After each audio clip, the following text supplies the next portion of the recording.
এবার উত্তরবঙ্গে এবং দক্ষিণবঙ্গে বৃষ্টির সম্ভাবনা বাড়ছে। শনিবার থেকে একাধিক জেলায় টানা ভারী বৃষ্টির পূর্বাভাস দেওয়া হয়েছে। অতি ভারী বর্ষণ হতে পারে এবার। তবে এবার জানাবো কতদিন থাকবে এই দুর্যোগ এবং কোন কোন জেলায় ভারী থেকে অতি ভারী বৃষ্টির সম্ভাবনা রয়েছে। তবে সেটা জানার আগে ভিডিওটা আপনারা কোন জেলা থেকে দেখছেন সেটা অবশ্যই কমেন্ট করে জানান, কারণ আপনাদের একটা কমেন্ট আমাদেরকে ভিডিও বানাতে আরও উৎসাহ যোগাবে। তবে অবশেষে দক্ষিণবঙ্গের উপর থেকে ঘূর্ণিবর্তন সরতে শুরু করেছে, তা এগাচ্ছে উত্তরবঙ্গের দিকে। ফলে দক্ষিণবঙ্গের বৃষ্টির দাপট এবার কমবে বলে জানিয়েছে আলিপুর আবহাওয়া দপ্তর।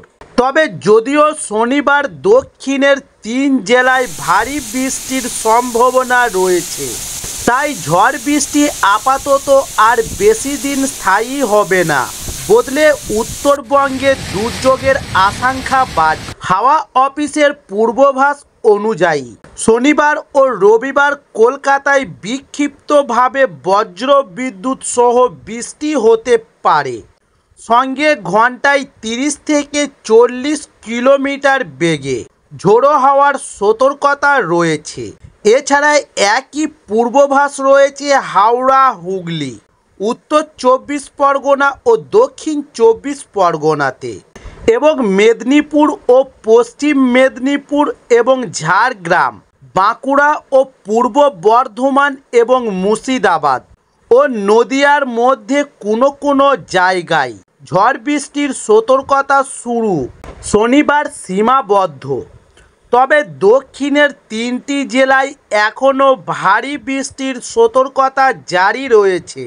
শনিবার ও রবিবার ভারী বর্ষণ 7 থেকে 11 সেন্টিমিটার হতে পারে এবং পুরুলিয়া এবং পশ্চিম বর্ধমান এবং বীরভূমে রবিবার থেকে দক্ষিণের জেলাগুলিতে আপাতত কোনো সতর্কতা নেই এবং দক্ষিণে বৃষ্টি কমলেও দুর্যোগের সম্ভাবনা বাড়ছে উত্তরবঙ্গে।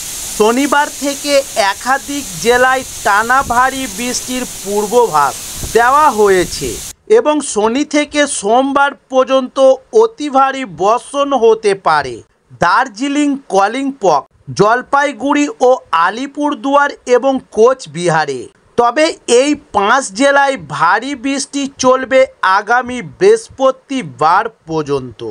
এছাড়া শনিবার, রবিবার ও মঙ্গলবার উত্তর দিনাজপুরে এবং মঙ্গলবার দক্ষিণ দিনাজপুরে ভারী বৃষ্টি হতে পারে। তবে মালদহেও বজ্র বিদ্যুৎ সহ ঝড় বৃষ্টির সতর্কতা জারি করা হয়েছে এবং উত্তরে পাহাড় ঘেঁষা 5 জেলায় শনিবার থেকে সোমবার পর্যন্ত কমলা সতর্কতা জারি করেছে আলিপুর আবহাওয়া দপ্তর। তবে হাওয়া অফিস জানিয়েছেন ঘূর্ণাবর্ত কমে উত্তরবঙ্গের দিকে সরছে, ফলে দক্ষিণে বৃষ্টির দাপট কিছুটা কমবে। তবে এই মুহূর্তে ঘূর্ণাবর্ত রয়েছে গঙ্গায় পশ্চিমের উত্তর অংশে এবং মৌসুমি অক্ষরেখা এখন পুরুলিয়া এবং কান্দির উপর দিয়ে বঙ্গোপসাগর পর্যন্ত বিস্তার। তবে বৃষ্টির কারণে সর্বোচ্চ তাপমাত্রা এখন স্বাভাবিকের চেয়ে অনেক কম এবং শুক্রবার কলকাতায় সর্বনিম্ন তাপমাত্রা ছিল 27 ডিগ্রি সেলসিয়াস, যেখানে স্বাভাবিকের চেয়ে 0.4 ডিগ্রিরও বেশি, এবং বৃহস্পতিবার শহরের সর্বোচ্চ তাপমাত্রা হয়েছিল 28.3 ডিগ্রি সেলসিয়াস এবং স্বাভাবিকের চেয়ে 4.2 ডিগ্রি কম।